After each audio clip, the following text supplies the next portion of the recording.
Welcome back to Tutorials for Medicos. Today our topic is myocarditis. तो myocarditis basically क्या होता है?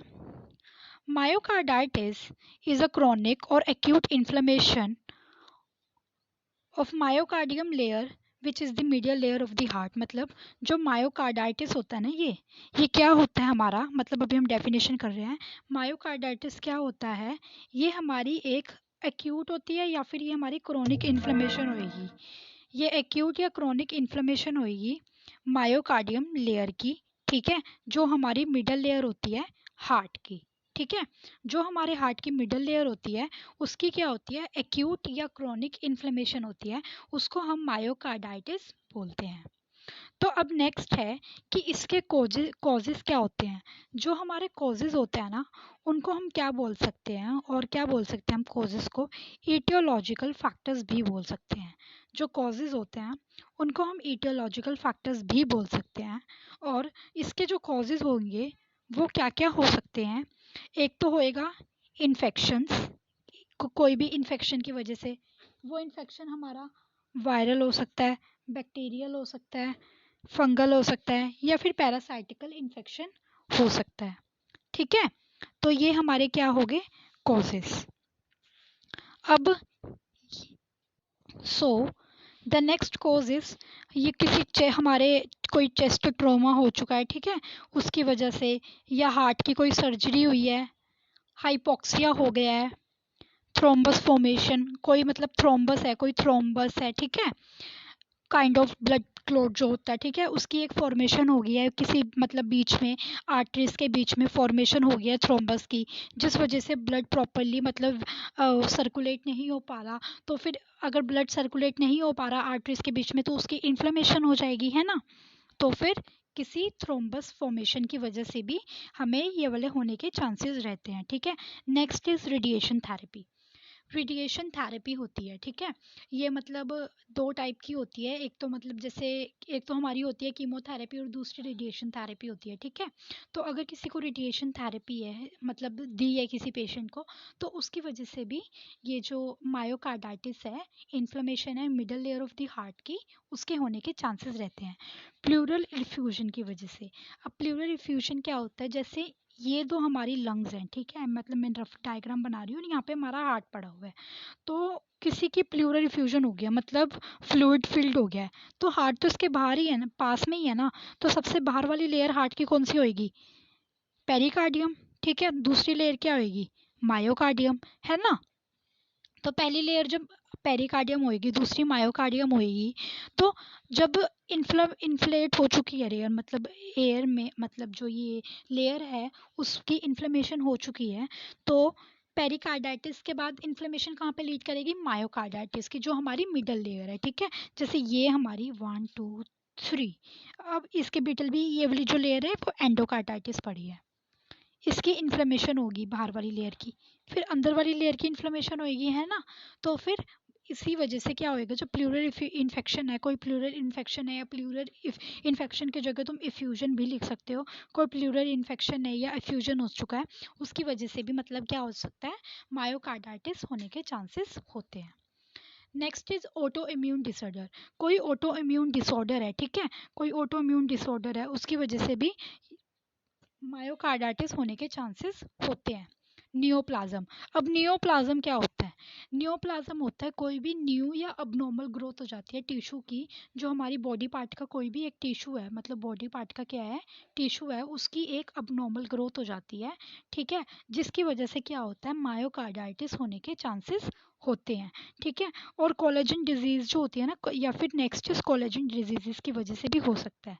अब कोलेजन डिजीजेस क्या हो सकती हैं, कोई भी ऑटो इम्यून डिजीज, जिसको मैंने यहाँ से ली, यहाँ पे पेंसिल से भी हल्का सा डिनोट लिखा हुआ है, जिसको हम AID से भी डिनोट कर सकते हैं, वो हमारी क्या होंगी, कोलेजन डिजीजेस. ठीक है, so the next is pathophysiology. ठीक है, पैथोफिजियोलॉजी बेसिकली क्या होती है कि मतलब ये जो मायोकार्डाइटिस हो रहा है ये कैसे हो रहा है, मतलब ये जो आगे प्रोग्रेस कर रहा है ये कैसे कर रहा है. अब ड्यू टू एनी स्टीरोलॉजिकल फैक्टर्स भी लिख सकते हो, ईटियोलॉजिकल, यहाँ पे मतलब क्या लिख सकते हो तुम, ड्यू टू एनी स्टीरोलॉजिकल फैक्टर्स या फिर ईटियोलॉजिकल. ठीक है। ईटियोलॉजिकल फैक्टर्स की वजह से क्या हो सकता है, ईटियोलॉजिकल फैक्टर्स लिख देना। अब ईटियोलॉजिकल फैक्टर्स हमने पढ़े थे ना कि ईटियोलॉजिकल फैक्टर्स किसको बोलते थे, जो कॉजेज है। तो यहाँ पे ना कुछ भी डाल सकते हो कि जैसे मतलब हार्ट सर्जरी तुम यहाँ पे लिख सकते हो या चेस्ट ट्रॉमा लिख सकते हो। ठीक है, एक दो ईटियोलॉजिकल फैक्टर्स को ना मतलब ब्रैकेट में लिख देना यहाँ पे। ठीक है, ऐसे ब्रैकेट में एक दो ईटियोलॉजिकल फैक्टर्स को लिखने के बाद ब्रैकेट क्लोज, और उसके बाद आ जाएगा जैसे क्या हो सकते हैं ईटियोलॉजिकल फैक्टर्स में कि जो ये मतलब जो मायोकार्डियल सेल्स है, मतलब मायोकार्डियल सेल्स कौन से होंगे, जो मायोकार्डियल लेयर है ना, मायोकार्डियल लेयर है उसके जो सेल्स होंगे उसको हम मायोकार्डियल सेल्स बोलेंगे। ठीक है, तो उसकी इस लेयर के जो सेल्स होंगे उसको मायोकार्डियल सेल्स बोलते हैं, और वो क्या हो जाएंगे, इंजर्ड हो जाएंगे, मतलब वो इंजर्ड हो जाएंगे, जिसकी वजह से क्या होएगा, release combination of fluid in inflammatory responses. मतलब कॉम्बिनेशन ऑफ फ्लूइड मतलब उसमें से बहुत एक काफ़ी सारे मतलब कॉम्बिनेशन मतलब काफ़ी टाइप्स के फ्लूइड उसमें से रिलीज होंगे, जो क्या मतलब क्या करेंगे, वो एक इन्फ्लेमेटरी रिस्पॉन्स मतलब एक्टिवेट करेंगे। किसको एक्टिवेट करेंगे, एक इन्फ्लेमेटरी रिस्पॉन्स को वो लोग एक्टिवेट करेंगे। कौन करेगा एक्टिवेट, जो फ्लूइड रिलीज हुआ है, और वो फ्लूइड कहाँ से रिलीज हुआ है, मायोकार्डियल सेल से रिलीज हुआ है जो हमारे इंजर्ड हो चुके हैं।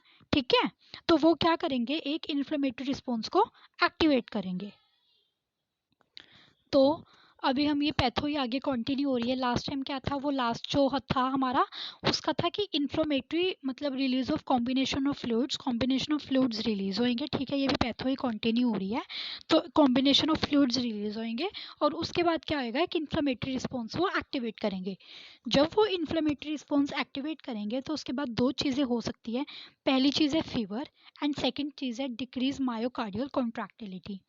पहले तो पेशेंट को फीवर आएगा, और दूसरी चीज़ पेशेंट को क्या आ सकती है, उसकी जो मायोकार्डियल कॉन्ट्रैक्टिलिटी का मतलब क्या है, जो मायोकार्डियल मसल्स होंगी ना, जो मायोकार्डियल की क्या है, मायोकार्डियल मसल्स है, मतलब जो मायोकार्डियल जो मिडल मसल है हमारी हार्ट की, इस मिडल लेयर या मिडल मसल तुम मिडल लेयर बोलो। ठीक है, जो मिडल लेयर है हार्ट की, मायोकार्डियम, उसकी जो कॉन्ट्रैक्टिलिटी है मतलब उसकी रिलैक्स होने की पावर, ठीक है, उसकी कॉन्ट्रैक्ट होने की पावर, वो सारी क्या हो जाएंगी, दोनों चीज़ें डिक्रीज हो जाएंगी। ठीक है, जब डिक्रीज हो जाएंगी दोनों चीज़ें तो क्या होएगा, हार्ट का साइज इनराल हो जाएगा। जैसे जब वो, अब देखो तुम इस चीज़ से लगा लो कि मतलब हमें कोई एक प्रॉपर स्पेस नहीं मिल रही। ठीक है, जब प्रॉपर स्पेस नहीं मिल रही है तो जो ये है, जब हमें प्रॉपर स्पेस नहीं मिलेगी, जैसे कॉन्ट्रैक्टिलिटी है उसकी कोई प्रॉपर स्पेस नहीं है, मतलब उसमें उसने अपनी काइंड ऑफ इलास्टिसिटी लूज कर दिया मसल ने, तो हार्ट का मतलब क्या हो जाएगा, हार्ट का साइज इनलार्ज हो जाएगा। जैसे ये हमारा, जैसे ये हार्ट पड़ा हुआ है इधर, ठीक है, ये इनलार्ज हो जाएगा, मतलब ये बड़ा हो जाएगा, जिस वजह से क्या होएगा, जो left ventricular and diastolic volume है वो भी हमारी इंक्रीज हो जाएगी। ठीक है, तो ये हो जाता है ना, राइट एट्रियम हो गया, ये वेंट्रिकल हो गया, ये लेफ्ट एट्रियम हो गया, ये लेफ्ट वेंट्रिकल हो गया। ठीक है, तो जो लेफ्ट वेंट्रिकुलर हो रहा है ना, ये लेफ्ट वेंट्रिकुलर, और इसकी डायस्टोलिक वॉल्यूम, डायस्टोलिक किसको बोलेंगे, जब वो रिलैक्स करता है उस टाइम पे जो वॉल्यूम है ना वो भी क्या हो जाएगी, इंक्रीज हो जाएगी। जिसकी वजह से क्या होगा, जब ये वॉल्यूम इंक्रीज हो जाएगी, इसकी वजह से क्या होगा, जो ये मतलब कार्डियक आउटपुट है, ठीक है, कार्डियक आउटपुट वो भी डिक्रीज हो जाएगा। जब कार्डियक आउटपुट डिक्रीज हो जाएगा तो उस वजह से क्या होगा, जब कार्डियक आउटपुट डिक्रीज हो गया तो उस वजह से क्या हुआ, जो ये मतलब सिंपथेटिक टोन थी वो भी हमारी इंक्रीज होगी, और पेशेंट को जिस वजह से ये जो जितनी भी सारी कंडीशन आई है, इस वजह से पेशेंट को कंजस्टिव हार्ट फेलियर होने के भी बहुत ज़्यादा चांसेस रहेंगे। तो कंजस्टिव हार्ट फेलियर होने के पेशेंट को काफ़ी ज़्यादा चांसेस होंगे, सिर्फ किसकी वजह से, सिर्फ मायोकार्डाइटिस की वजह से। अब ये देख लो कि एक डिजीज़ कंडीशन, अगर एक डिजीज़ कंडीशन की ट्रीट नहीं करते हैं तो वो डिजीज़ फैलती फैलती फैलती फैलती कहाँ तक चली जाती है। ठीक है, इसीलिए ही तो किसके चांसेस हो जाएंगे फिर, मायोकार्डियल मतलब कंजस्टिव हार्ट फेलियर के चांसेस काफ़ी ज़्यादा हो जाएंगे। ठीक है, so the next is clinical manifestations. ठीक है, अब क्लिनिकल मैनिफेस्टेशंस क्या होती है, मतलब अगर किसी पेशेंट को मायोकार्डाइटिस है तो उसको क्या क्या मतलब साइन एंड सिम्टम्स आ सकते हैं। फर्स्ट इज शार्प पेन होगी एंटीरियर चेस्ट में, मतलब जो हमने देखे थे ना ये क्लिनिकल मैनिफेस्टेशंस उसमें पेरिकार्डाइटिस में। ठीक है, जो मैंने लास्ट वीडियो अपलोड कर रखी है वो पेरिकार्डाइटिस की है। पेरिकार्डाइटिस पे तुम चैनल पे जाके सर्च करना, वीडियो मिल जाएगी। तो पेरिकार्डाइटिस की जो वीडियो अपलोड हो रखी है उसके मतलब जो है ना साइन एंड सिम्टम्स वो मतलब काइंड ऑफ रिलेटेड हैं इसके मायोकार्डाइटिस के। ठीक है, तो पेशेंट को शार्प पेन होएगी, मतलब बहुत ज़्यादा एक तीखी काइंड ऑफ पेन होएगी उसकी एंटीरियर चेस्ट के ऊपर, मतलब चेस्ट के सामने वाले पेशेंट मतलब सामने वाले पोर्शन पे पेशेंट को बहुत ज़्यादा पेन होएगी। डिज़निया होएगा पेशेंट को। डिज़निया क्यों होएगा, सांस लेने में दिक्कत होएगी, क्योंकि क्या हो गया, जब लेयर क्या हो गया, लेयर की कॉन्ट्रैक्टिलिटी कम हो चुकी है, हार्ट इनका साइज इनलार्ज हो चुका है, प्रॉपर कॉन्ट्रैक्शन नहीं हो रही है हार्ट के अंदर, और कार्डियक आउटपुट भी जिसकी वजह से कम हो रहा है। तो क्या होएगा, मतलब फिर तो डिज़निया होएगा ही ना, क्योंकि ब्लड प्रॉपर सर्कुलेट मतलब हार्ट के अंदर प्रॉपर ब्लड सर्कुलेट नहीं कर पा रहा है। जब प्रॉपर ब्लड सर्कुलेट नहीं कर पा रहा है तो ब्लड क्या करता है, ऑक्सीजन को कैरी करता है ना, तो पूरी बॉडी में ऑक्सीजन प्रॉपर नहीं जा रही है। तो जब ऑक्सीजन बॉडी पार्ट्स को मिलेगी ही नहीं, जो हमारी एक्सट्रीमिटीज़ हैं उनको मतलब ऑक्सीजन मिले ही गई नहीं, तो पेशेंट को डिज़नी होने के चांसेस तो होंगे ही होंगे। ठीक है, so next is after dyspnea it is abnormal heart sound, मतलब पेशेंट को जो हार्ट साउंड है वो क्या होगी, अबनॉर्मल होगी, मतलब प्रॉपर तरीके से हार्ट जो है वो साउंड नहीं करेगा। हार्ट की दो साउंड कौन सी होती है, एक होती है लब और दूसरी होती है डब, लब डब होती है। ठीक है, लेकिन जब हार्ट प्रॉपर वर्क ही नहीं कर रहा तो जो उसकी हार्ट की साउंड है वो भी हमारी क्या हो जाएगी, अबनॉर्मल हो जाएगी। और जब पेशेंट को टैकीकार्डिया हो रहा है, ठीक है, पेशेंट को टैकीकार्डिया जैसे ये हो रहा है, तो ये क्यों हो रहा है, किसकी वजह से हो रहा है, one of the main reason is, तुम ना जैसे क्लिनिकल मैनिफेस्टेशन लिखते हो ना तो वहीं से ही ना रीजंस ढूंढ सकते हो। ठीक है, उसी के अंदर से ही ना हमें अलग अलग पॉइंट मिल सकता है। जैसे डिज़निया हो रहा था, सांस लेने में दिक्कत हो रही थी, पेशेंट सांस ना बहुत जल्दी जल्दी जल्दी जल्दी लेगा। ठीक है, क्योंकि क्यों लेगा, क्योंकि उसके हार्ट साउंड अब नॉर्मल है, उसको एक तो चेस्ट में पेन हो रही है, पेशेंट को एंजाइटी भी हो सकती है। ठीक है, तो पेशेंट को टैकीकार्डिया होने के चांसेस होंगे, मतलब जो उसका हार्ट का रेट है, हार्ट रेट है जो, वो पेशेंट का इंक्रीज होएगा। ठीक है, next is after this tachycardia next is palpitation, patient को पाल्पिटेशन होएगी। पाल्पिटेशन क्या होता है, sensation that heart is racing, pounding और स्किपिंग अ बीट, मतलब पाल्पिटेशंस क्या होंगी, मतलब पेशेंट को ऐसा महसूस होगा कि जो उसका हार्ट है, मतलब जो उसका दिल है वो बहुत तेज तेज तेज तेज धड़क रहा है। ठीक है, तो उसका हार्ट मतलब एक एक बीट खत्म नहीं हो रही, दूसरी बीट पकड़ रहा है, मतलब बहुत तेज तेज तेज तेज पेशेंट को हो चल रहा है, मतलब वो एंजाइटी में आ जाएगा, स्ट्रेस में आ जाएगा, उसको पेशेंट को स्वेटिंग होने लग जाएगी। सिर्फ किस वजह से, उसको पाल्पिटेशन होंगे इस वजह से, और एक उसको टैकीकार्डिया होएगा इस वजह से। ठीक है, नेक्स्ट इज कार्डियोमेगैली, पेशेंट को कार्डियोमेगैली भी हो सकती है। ड्राई कफ होगी, खांसी होगी लेकिन ड्राई होगी, स्पूटम के साथ नहीं होगी। स्पूटम क्या होता है, बलगम के साथ खांसी नहीं होगी, सिर्फ सूखी खांसी होगी, ड्राई कफ होगी। मेलाल्जियाज भी होएगा, मतलब जो उसका पेन है मसल के अंदर, पेन तो ऑब्वियसली जब कॉन्ट्रैक्शन पावर कम हो गई है, मसल प्रॉपर कॉन्ट्रैक्ट ही नहीं कर पा रही है, प्रॉपर वर्किंग हो ही नहीं है, मसल थक चुकी है काम कर करके। ठीक है, तो फिर पेशेंट को माइल्जिया होने के तो चांसेस रहेंगे ही रहेंगे। ठीक है, so next is diagnostic evaluation. तो डायग्नोस्टिक इवैल्यूएशन क्या क्या कर सकते हैं, पेशेंट का हम चेस्ट एक्सरा करवाएंगे। ठीक है, चेस्ट एक्सरा करवाने के बाद ईसीजी करवाएंगे, इलेक्ट्रोकार्डियोग्राम, इको करवाएंगे, सीबीसी, सीरम यूरिया नाइट्रोजन करवाएंगे जिसमें हम बीयूएन का, बिलिरुबिन का, यूरिया का और नाइट्रोजन का लेवल चेक करेंगे, और पेशेंट की हम एमआरआई भी करवा सकते हैं। ठीक है, तो ये होगी diagnostic evaluation. Okay, so now the next is हमारा अब है मेडिकल मैनेजमेंट। ठीक है, तो मेडिकल मैनेजमेंट क्या हो सकती है, मेडिकल मैनेजमेंट क्या होगी, हम पेशेंट को अगर कोई भी वायरल इन्फेक्शन है तो हम पेशेंट को क्या प्रोवाइड करेंगे, एंटीवायरल मेडिकेशंस जो हैं प्रोवाइड करेंगे, एंटीबायोटिक्स पेनिसिलिन प्रोवाइड करेंगे, एनाल्जेसिक्स ताकि उसकी पेन रिलीव हो सके मतलब हो सके तो एस्पिरिन प्रोवाइड करवाएंगे, एंटी डिस्रिथमिक ड्रग्स प्रोवाइड करेंगे जिसमें हम जाइलोकेन दे देंगे, ठीक है। और वैसे जाइलोकेन, लिग्नोकेन, लिंडोकेन ये सारे क्या हैं, लोकल एनेस्थीसिया भी हैं, ठीक है। बीटा ब्लॉकर्स दे देंगे पेशेंट को, मेटोप्रोल जिसके पीछे ऑल आ जाएगा ना, ये सारे हमारे क्या होते हैं, ये सारे बीटा ब्लॉकर्स होते हैं। बीटा ब्लॉकर्स को याद करने का एक ही तरीका होता है कि इन सब के पीछे ऑल लगा होता है, ठीक है। एसी ही इनहिबिटर्स देंगे पेशेंट को, डायूरेटिक्स दे देंगे। डायूरेटिक्स से क्या होगा, हेल्प इज फ्लूइड रिटेंशन, मतलब ताकि उसकी बॉडी में फ्लूइड की रिटेंशन होती रहे तो डायूरेटिक्स देंगे। डायूरेटिक्स क्या हो सकता है, लैजिक्स पेशेंट को प्रोवाइड कर सकते हैं हम लोग, ठीक है। सो मेडिकल मैनेजमेंट हो चुकी है, अब हम करेंगे नेक्स्ट नर्सिंग मैनेजमेंट। तो नर्सिंग मैनेजमेंट में क्या करेंगे, सबसे पहले हम पेशेंट की नर्सिंग असेसमेंट करते हैं जिसमें हम पेशेंट के दो टाइप के डाटा लेते हैं। एक हमारा डाटा होता है ऑब्जेक्टिव और दूसरा हमारा डाटा होता है सब्जेक्टिव, ठीक है। जो हमारा ऑब्जेक्टिव डाटा होता है वो तो हम ऑब्जर्व करते हैं, लेकिन जो हमारा सब्जेक्टिव डाटा होता है वो हम पेशेंट से पूछते हैं। तो ऑब्जेक्टिव डाटा में हम पेशेंट की मेडिकल हिस्ट्री देखेंगे या उसकी कोई पास्ट सर्जिकल हिस्ट्री भी देखेंगे।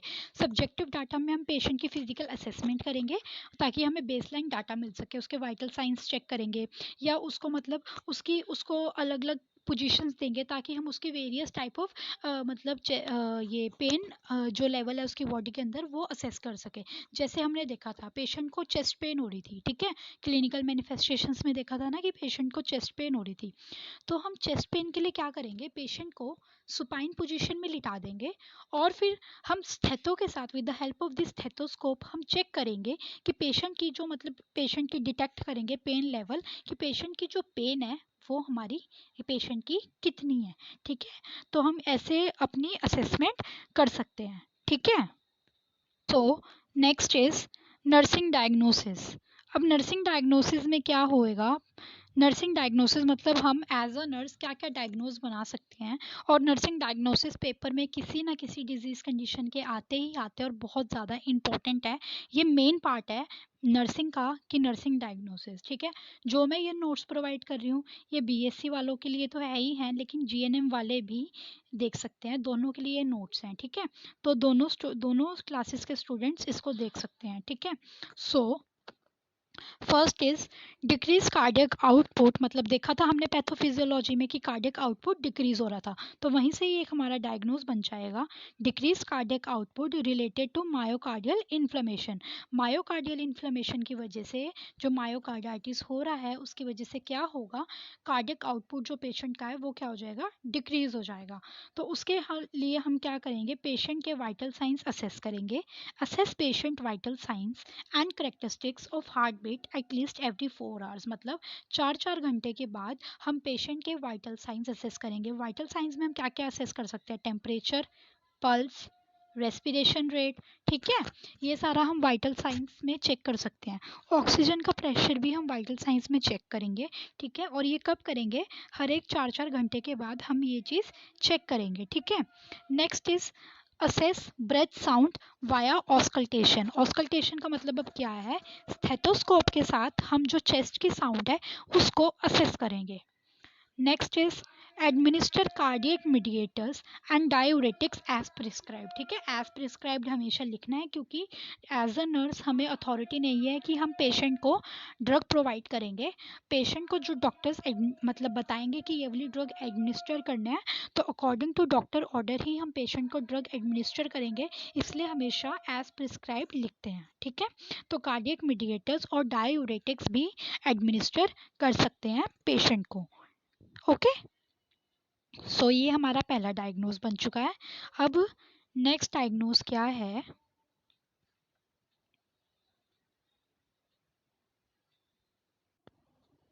Dyspnoea related to myocardial inflammation, मतलब मायोकार्डियल इन्फ्लेमेशन की वजह से पेशेंट को क्या हो रहा है, डिज्निया हो रहा है, ठीक है। तो हमने क्लिनिकल मैनिफेस्टेशंस में एक क्या देखा था कि पेशेंट को एक सिम्टम क्या आ रहा था, डिज्निया का।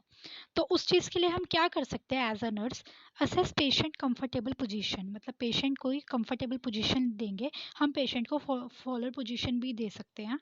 पेशेंट को डीप ब्रीथिंग एक्सरसाइजेस करवाएंगे और रिलैक्सेशन टेक्निक्स भी देंगे, ठीक है, प्रोवाइड करेंगे। ऑक्सीजन थेरेपी प्रोवाइड करेंगे, ताकि मतलब डिज्निया क्यों हो रहा था, ऑक्सीजन डेफिशिएंट थी बॉडी के अंदर, उस वजह से डिज्निया भी हो रहा था, तो पेशेंट को ऑक्सीजन थेरेपी प्रोवाइड करेंगे या फिर ऑक्सीजन सप्लीमेंट्स देंगे, ठीक है।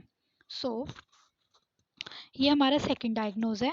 अब थर्ड डायग्नोज क्या है, टेकिकार्डिया रिलेटेड टू मायोकार्डाइटिस, मतलब मायोकार्डाइटिस की वजह से क्या हो रहा है, टेकिकार्डिया हो रहा है, ठीक है। ये भी हमारा क्या था, एक क्लिनिकल मैनिफेस्टेशंस था। क्लिनिकल मैनिफेस्टेशंस में से ही देख लेना है कि ये जो हमें सिम्टम आ रहा है ये किसकी वजह से आ रहा है, तो वहीं से ही डायग्नोज बन जाएगा। तो फर्स्ट इसके लिए क्या है, assess patient heart beat at least every 4 hours, मतलब हर एक 4-4 घंटे के बाद पेशेंट की जो हार्ट बीट है उसको असेस करना है। Continuously monitoring of ECG of patient, मतलब ईसीजी मतलब पेशेंट की कॉन्टीन्यूसली मॉनिटरिंग करेंगे। Administer drug as prescribed by physician, मतलब ड्रग्स को प्रिस्क्राइब करेंगे जो फिजिशियन, मतलब ड्रग्स जो फिजिशियन ने ड्रग्स के प्रिस्क्राइब कर रखे हैं वो पेशेंट को ड्रग हम एडमिनिस्टर करेंगे, ठीक है। Next is hyperthermia related to inflammatory या फिर इन्फेक्शियस प्रोसेस। हाइपरथर्मिया मतलब जो फीवर, पेशेंट को फीवर भी आएगा ना, इंक्रीज। हाइपरथर्मिया मतलब टेम्परेचर, जो बॉडी टेम्परेचर होता है वो क्या हो जाता है, इंक्रीज हो जाता है। तो पेशेंट को क्या होगा, हाइपरथर्मिया होएगा। क्यों, क्योंकि पेशेंट की बॉडी के अंदर जो इन्फेक्शन का प्रोसेस है वो बहुत ज़्यादा इंक्रीज हो चुका है। तो हाइपरथर्मिया अगर किसी पेशेंट को है तो एज अ नर्स क्या क्या करेंगे, assess patient vital science, vital science को असेस करेंगे, ठीक है। तो वाइटल साइंस में क्या क्या आ जाएगा, temperature, pulse, respiration vital signs में आ जाएगा, ठीक है। और ऑक्सीजन लेवल, SpO2 लेवल भी पेशेंट का चेक करेंगे।